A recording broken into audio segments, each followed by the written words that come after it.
कहानी की शुरुआत में हमने देखा कि यूएसए का एक फाइटर जेट जब अफगानिस्तान में उड़ रहा था तो अचानक ही कुछ दुश्मनों ने उन पर एक मिसाइल दाग दी। टेरी, जो कि प्लेन उड़ा रहा था, उसने तुरंत फाइटर जेट का डिफेंस सिस्टम एक्टिवेट किया, लेकिन बदकिस्मती से मिसाइल फिर भी उनके जेट पर आ लगी। प्लेन पूरी तरह कंट्रोल से बाहर हो चुका था और अब जिंदा रहने का सिर्फ एक ही तरीका है, प्लेन से नीचे कूद जाना। दोनों बिना समय गवाए अपने फाइटर जेट से कूद गए। कुछ मिनटों बाद केट और टेरी को होश आया तो वो अफगानिस्तान के रेगिस्तान के बीचों बीच थे। लेकिन इससे पहले टेरी घायल केट की मदद कर पाता, अफगानी फाइटर्स ने उन्हें घेर लिया और टेरी पर धुआंधार फायरिंग कर दी, जिससे वो बुरी तरह जख्मी हो गया। फिर जैसे ही एक अफगानी फाइटर टेरी के पास आया, तभी अचानक से केट ने उस पर हमला बोल दिया। उसने अपनी बंदूक से उस आदमी को वहीं ढेर कर दिया। इसके बाद केट ने दूसरे दुश्मनों पर भी ताबड़तोड़ फायरिंग की और अपनी बहादुरी से उन्हें निहत्था कर दिया। लेकिन मुश्किलें यहीं खत्म नहीं हुई। अचानक एक और अफगानी फाइटर वहां आ गया और जब केट उस पर फायर करने लगी तो उसे एहसास हुआ कि उसकी बंदूक में तो गोलियां खत्म हो चुकी हैं। मजबूरन उसने वहां से भाग निकलने का सोचा, लेकिन इससे पहले कि वो दुश्मन के हाथों मारी जाए, टेरी ने हिम्मत जुटाई और उस अफगानी फाइटर को गोली से उड़ा गया। इस बहादुरी के बाद टेरी अपनी आखिरी सांसें गिन रहा था। इस हादसे से केट पूरी तरह टूट चुकी थी। वो अपने साथी के पास गई तो टेरी ने उससे माफी मांगी, क्योंकि वो उन दोनों को उस मुश्किल से बाहर नहीं निकाल पाया। ये सुनकर केट की आंखें भर आईं। अब उसका सिर्फ एक मकसद था, किसी भी तरह रेस्क्यू टीम से बात करना। उधर दूसरी तरफ बाकी अफगानी फाइटर्स ने देखा कि उनका लीडर अभी भी जिंदा है। साथ ही उन्हें यह भी पता चला कि अमेरिकन फौज वहां से फरार हो गई थी। कुछ देर तक चलने के बाद केट को दूर से दुश्मन की गाड़ियों का एक पूरा काफिला नजर आया, जिन्होंने पूरे इलाके को घेरा हुआ था। केट ने तुरंत फैसला किया कि यहां रुकना खतरनाक है, इसीलिए वो छुपने के लिए पास के एक बंकर की तरफ भागी। लेकिन बंकर तक पहुंचने से पहले ही दुश्मनों ने उसे देख लिया और उस पर धुआंधार फायरिंग शुरू कर दी। उनके लीडर ने तो केट के ऊपर एक मिसाइल फायर की, लेकिन वो किसी तरह बच निकली। फिर जैसे ही धुआं साफ हुआ तो केट ने देखा कि धमाके की वजह से बंकर का दरवाजा खुल गया था। अब केट बिना एक भी सेकंड गवाए बंकर के अंदर घुस गई। तभी एक दुश्मन उसके पीछे दरवाजे तक आ गया तो केट ने अपनी पिस्टल से उसे मार गिराया। खैर, इसके बाद केट ने देखा कि वो ऐसी सीढ़ियों के सामने खड़ी थी जो शायद सैकड़ों मीटर गहरी हैं, लेकिन उसके पास कोई चारा तो था नहीं, इसीलिए उसने नीचे उतरने का फैसला किया। उसे कुछ भी समझ नहीं आ रहा था कि ये कैसी जगह है, पर फिर भी वो धीरे धीरे आगे बढ़ रही थी। तभी पीछे से उसे दुश्मनों के आने की आहट सुनाई दी, तो बाहर का रास्ता ढूंढने के चक्कर में केट और अंदर चली गई। फिर जैसे ही वो बंकर के एक हिस्से में गई तो उसे बहुत गंदी स्मेल आई और थोड़ी आगे जाकर उसकी आंखों के सामने जो खौफनाक मंजर आया, उसे देखकर वो बहुत बुरी तरह डर गई। असल में वहाँ किसी की लाश बहुत बुरी हालत में पड़ी थी। इतना ही नहीं, बल्कि केट को वहाँ एक रहस्यमयी डिवाइस भी मिला, जिसके साथ कई कागज और रिकॉर्ड्स मौजूद थे, जिनमें यहाँ पर हो रहे भयानक एक्सपेरिमेंट्स के बारे में लिखा गया था। उसी पल अचानक उसे दुश्मनों के आने की आहट सुनाई दी तो केट तुरंत अपनी लाइट स्टिक को दूर फेंक कर एक बड़े पिलर के पीछे छुप गई। उसी पल अफगानी फाइटर में से एक ने जनरेटर ऑन कर दिया, जिसके चलते चारों तरफ रोशनी हो गई और तभी एक भयानक राज का पर्दाफाश हुआ। असल में वहां सैकड़ों कैप्सूल्स थे, जिनमें इंसानों की लाशें बंद करके रखी गई थीं। अब जैसे ही दुश्मनों का ध्यान हिला तो इस मौके का फायदा उठाते हुए केट ने अपनी फाइटिंग स्किल्स का इस्तेमाल करके अचानक उनमें से एक की बंदूक छीन ली। केट को देखते ही अफगानियों ने एक के बाद एक उस पर धुआंधार फायरिंग शुरू कर दी, जिसके चक्कर में एक कैप्सूल टूट गया और उसके अंदर रखी हुई लाश जमीन पर आ गिरी। अब अपनी जान बचाने के लिए केट पास ही में मौजूद एक हैच में नीचे उतर गई। जैसे ही उनके लीडर ने देखा कि केट सुरंग में घुस गई है तो उसने अपने आदमी को उसका पीछा करने का हुक्म दिया, ताकि उसे चारों तरफ से घेरा जा सके।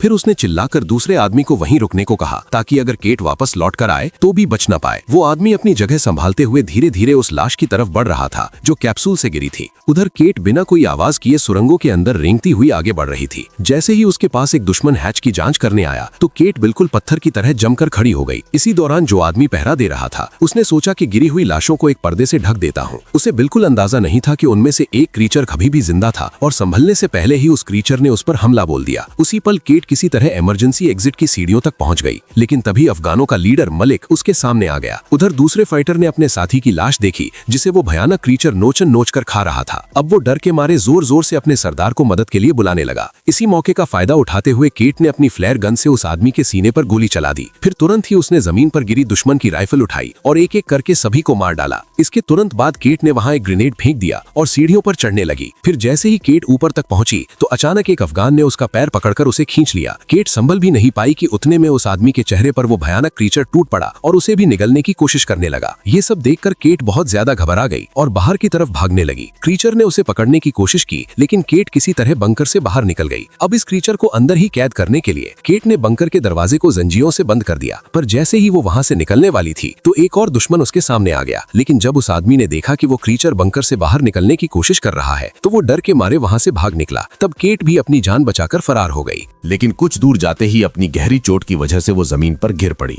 इस दर्द को सहने और चलना जारी रखने के लिए उसने दवाई का सहारा लिया। फिर कुछ दूर जाने पर अचानक फौजियों की गाड़ी उससे जा टकराई।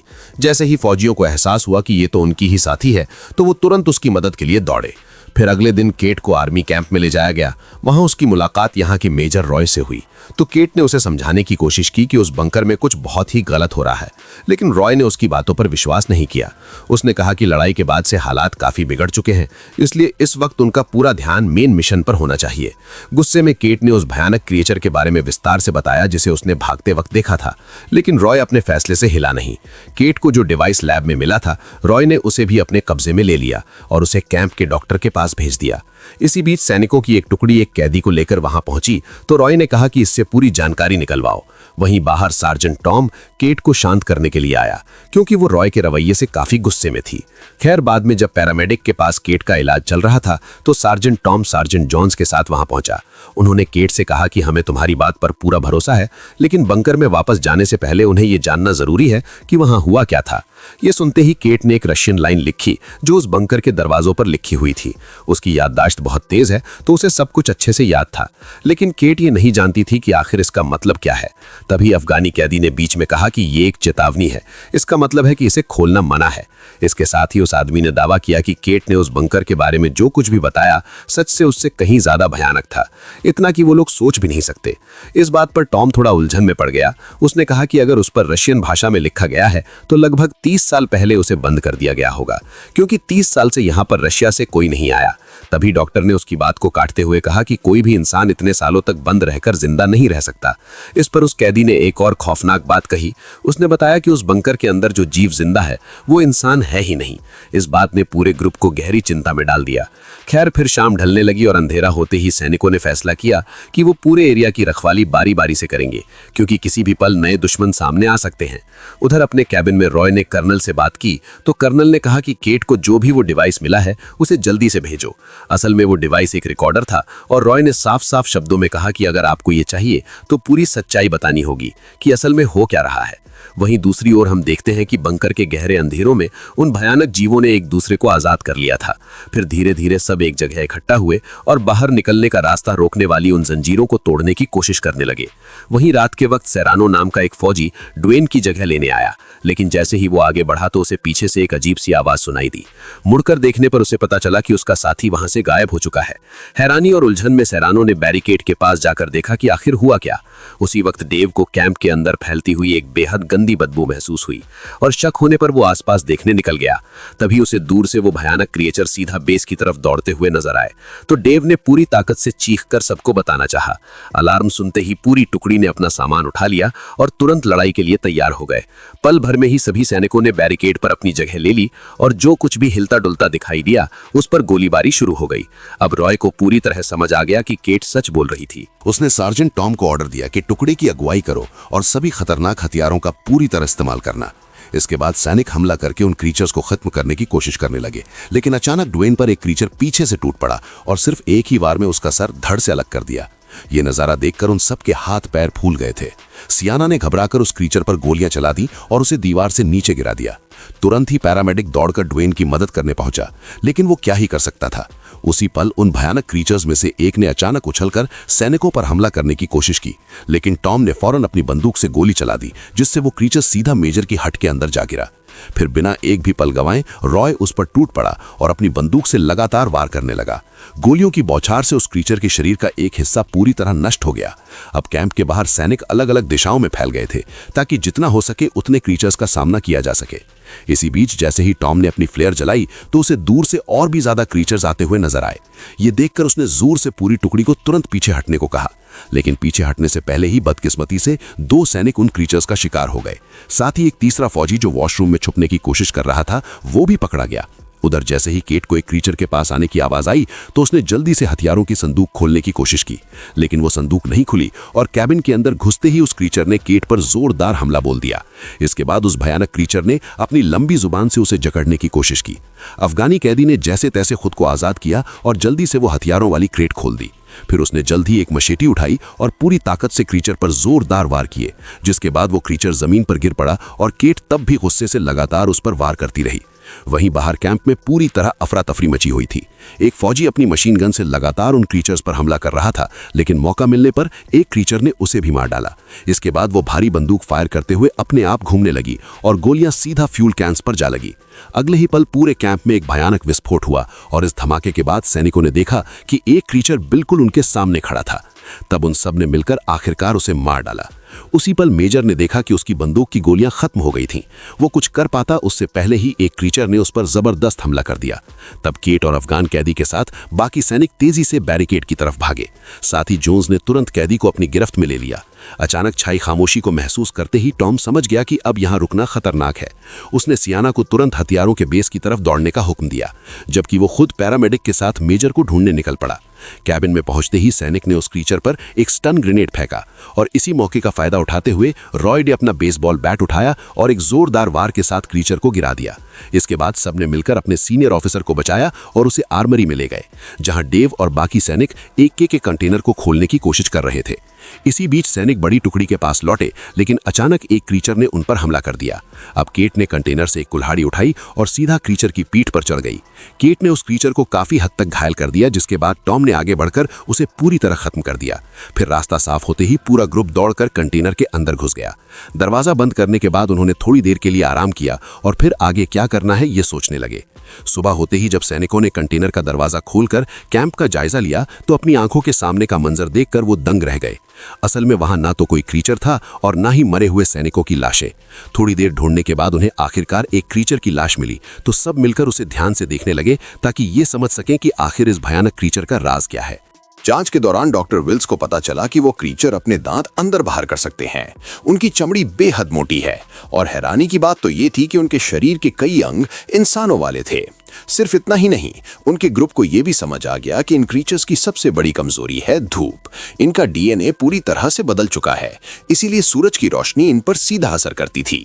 इसी बीच मेजर ने बताया कि कर्नल से बातचीत के दौरान उसे एक खास जानकारी मिली थी। तब उसने केट से माफी भी मांगी, क्योंकि उसने शुरुआत में उसकी बात पर भरोसा नहीं किया। फिर रॉय ने बताया कि कई साल पहले एक मीटियोर धरती पर गिरा था, इसी इलाके में आसपास। उसे देखकर रशियन साइंटिस्ट्स उत्सुक हो गए और वो ये जानने की कोशिश करने लगे कि आखिर ये चीज क्या है। जांच के दौरान उन्हें वहां एक बहुत बड़ी स्पेसशिप मिली जो पूरी तरह तबाह हो चुकी थी। ये देखकर वो लोग पूरी तरह से हैरान रह गए। तब उन्होंने स्पेसशिप में मिले क्रीचर के डीएनए का इस्तेमाल करके एक सुपर सोल्जर बनाने की कोशिश की। ये सुनते ही केट चिंता में आ गई। उसने बताया कि उसने अंडरग्राउंड बंकर के अंदर कैप्सूल्स में तैयार होती हुई एक पूरी सेना देखी थी जो किसी भी पल जाग सकती है, इसीलिए उन्हें तुरंत वहां से निकलना होगा। लेकिन अब उनके सामने मुश्किल ये थी कि रेगिस्तान से निकलने के लिए उनके पास फ्यूल नहीं है। हालात को समझते हुए उन सबको यह एहसास हो गया कि अब उन्हें यहीं रुककर इन क्रीचर्स का सामना करना होगा। रॉय ने सबके सामने वादा किया कि वो आखिरी सांस तक अपने साथियों के साथ लड़ता रहेगा। तभी अचानक टेबल पर पड़ा हुआ वो क्रीचर दोबारा से जिंदा हो गया। वो चारों तरफ मौजूद लोगों पर हमला करने लगा और अपनी लंबी जुबान से केट का सर निगलने की कोशिश की। तब खुद को बचाने के लिए केट ने जोर से अपना सर ही उस क्रीचर पर दे मारा। तब रॉय को एहसास हुआ कि ऐसे तो उसकी पूरी टुकड़ी ही खत्म हो जाएगी। तब उसने अपना ग्रेनेड निकाल लिया और बिना एक भी पल सोचे रॉय सीधा उस मॉन्स्टर पर कूद पड़ा। अगले ही पल जबरदस्त विस्फोट हुआ जिसमें उसका शरीर पूरी तरह से नष्ट हो गया। तभी टॉम घबराकर अपने दोस्त की मदद करने के लिए दौड़ा, लेकिन टॉम को बचाया नहीं जा सकता था। खैर, खुद को संभालने के बाद टॉम अब उस कैदी के पास गया और उसे आजाद करने का फैसला किया। वो चाहता था कि अब वो मिलकर काम करें, क्योंकि उस आदमी ने उनसे एक बात भी झूठ नहीं बोली। इसके बाद पूरी टुकड़ी इकट्ठी हुई और वो सब अपने हथियारों, सामान और गोली बारूद का हिसाब लगाने लगे। जल्द ही उन्हें समझ आ गया कि अगर दोबारा हमला हुआ तो उनके पास इतना गोली बारूद नहीं है कि वो उसे रोक सकें। इसीलिए उन सब ने मिलकर एक फैसला लिया कि इससे पहले वो क्रीचर्स उनके ऊपर हमला करें, वो पहले ही बंकर पर हमला करके सारे क्रीचर्स को वहीं खत्म कर देंगे। इस आखिरी मिशन के लिए जल्द ही सैनिकों ने पूरी तैयारी कर ली। टॉम ने सबसे कहा कि हमारा काम सिर्फ इतना सा है कि हमें बंकर के बाहर बम लगाकर विस्फोट होने से पहले वहां से निकलना है। जैसे ही वो बंकर के पास पहुंचे तो टॉम, जेम्स, केट और वो कैदी कबीर, सिर्फ ये 4 लोग बंकर के अंदर घुसे। बाकी फौजी बाहर ही रुक गए। उन्होंने बिना वक्त बर्बाद किए अलग अलग जगहों पर विस्फोटक लगाकर वहां से निकलना शुरू कर दिया। लेकिन बाहर निकलते हुए टॉम की नजर जमीन पर पड़े हुए एक मेडालियन पर गई जो असल में केट का था। उसे उठाने के लिए जैसे ही वो सीढ़ियों की तरफ बढ़ा तो अचानक एक क्रीचर ने उसे पकड़कर जोर से नीचे खींच लिया। कुछ ही सेकंडों बाद केट को रेडियो पर टॉम की आवाज सुनाई दी। उसी पल उसे समझ आ गया कि क्रीचर्स ने टॉम को कैदी बना लिया है। अपने दोस्त को बचाने का पक्का इरादा करते हुए केट ने बाकी सैनिकों के साथ फिर से नीचे जाने का फैसला किया ताकि टॉम को ढूंढकर वापस लाया जा सके। अब एलिवेटर कन को चलाने के लिए वेक्स मिलिट्री व्हीकल के अंदर ही रुका रहा। हालात बहुत खराब थे, लेकिन फिर भी सभी लोग नीचे अंडरग्राउंड एरिया तक पहुंच गए। इसी दौरान मेडिक को रेडियो पर एक अलर्ट सुनाई दिया जिसमें ऑर्डर्स मिले कि अगले 20 मिनट के अंदर अंदर उन्हें पूरे इलाके को खाली करना होगा। तब घबराकर विल्स ने तुरंत सबको बताया कि हमें जल्दी निकलना है, जल्दी करो। इसके बाद पूरी टुकड़ी टॉम की तलाश में निकल पड़ी, जबकि डेव एलिवेटर की सुरक्षा के लिए अपनी जगह पर ही बना हुआ था। उधर टॉम ने किसी तरह अपनी जेब में मौजूद चाकू का इस्तेमाल करके उस क्रीचर को खत्म कर दिया जिसने उसे बंदी बनाकर रखा हुआ था। आजाद होते ही वो अपने साथियों को ढूंढने निकल पड़ा। जैसे ही बाकी सब बंकर की लैब में पहुंचे तो वहां का मंजर देखकर सभी सन्न रह गए। चारों तरफ उन लोगों की लाशें बिखरी हुई थी जिन्हें क्रीचर्स ने मार डाला था, और जैसे जैसे वो सेंट्रल कैप्सूल के करीब पहुंचे तो उनके सामने एक और भी ज्यादा भयानक नजारा था। उस कैप्सूल के अंदर एक बहुत बड़ा मॉन्स्टर तैयार हो रहा था। इसी बीच टॉम पर पीछे से एक क्रीचर ने अचानक हमला कर दिया, लेकिन जैसे ही उसे केट की आवाज सुनाई दी तो वो तुरंत लैब की तरफ भागा जहां उसके साथियों ने अपने हथियारों से उस क्रीचर को खत्म कर दिया। उसी वक्त वेल्स ने देखा कि कई अफगानों ने उस बंकर को घेर लिया है। वो तुरंत व्हीकल के ऊपर लगे हुए हथियार तक चढ़ गया और बिना रुके उन पर फायरिंग शुरू कर दी ताकि खतरे को दूर रखा जा सके। उधर एलिवेटर के पास डेव कई सारे क्रीचर्स से घिर चुका था। उन पर गोलीबारी करते हुए उसने इमरजेंसी अलार्म भी एक्टिवेट कर दिए। अब तक केट को एहसास हो चुका था कि मॉन्स्टर्स ने उन्हें फंसाने के लिए जाल बिछाया है। उसने तुरंत ग्रुप से कहा कि हमें जल्दी से यहाँ से निकलना होगा, और फिर उन्होंने पीछे हटकर दरवाजा बंद कर दिया। लेकिन जॉन्स को यह बात समझ आ चुकी थी कि क्रीचर्स क्रैंक को घुमाकर दरवाजा खोल सकते हैं, इसीलिए उसने पूरी ताकत से क्रैंक को पकड़ लिया और अपने साथियों से कहा कि वो सभी वहां से निकल जाएं, जबकि वो खुद दुश्मनों को रोकने के लिए पीछे रह गया। उधर बाहर वेल्स की बंदूक की गोलियां खत्म हो गई थीं। उसने जल्दी जल्दी रीलोड करने की कोशिश की, लेकिन उसे बिल्कुल अंदाजा नहीं था कि एक अफगानी बिल्कुल उसके नीचे मौजूद था। इसी बीच बंकर से निकलते हुए सियाना के कानों में पीछे से एक भयानक गरज सुनाई दी। वो खुद वहीं रुक गई ताकि उसके बाकी साथी सुरक्षित तरीके से एग्जिट तक पहुंच सकें।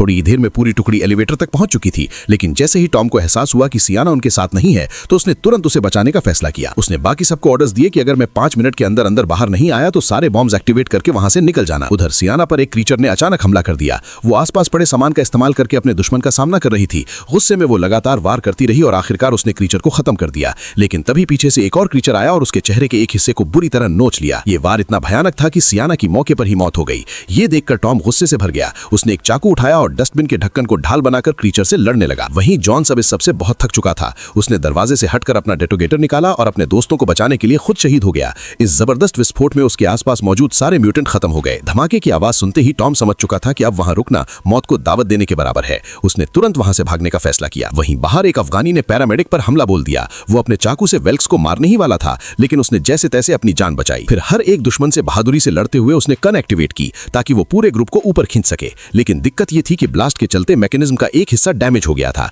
जिस वजह से गाड़ी आगे की तरफ चलने लगी। वेल्स ने घबराकर गाड़ी को रोकने की पूरी कोशिश की। वहीं एलिवेटर के अंदर केट, कबीर और डेव एक साथ मिलकर दर्जनों क्रीचर्स का सामना कर रहे थे।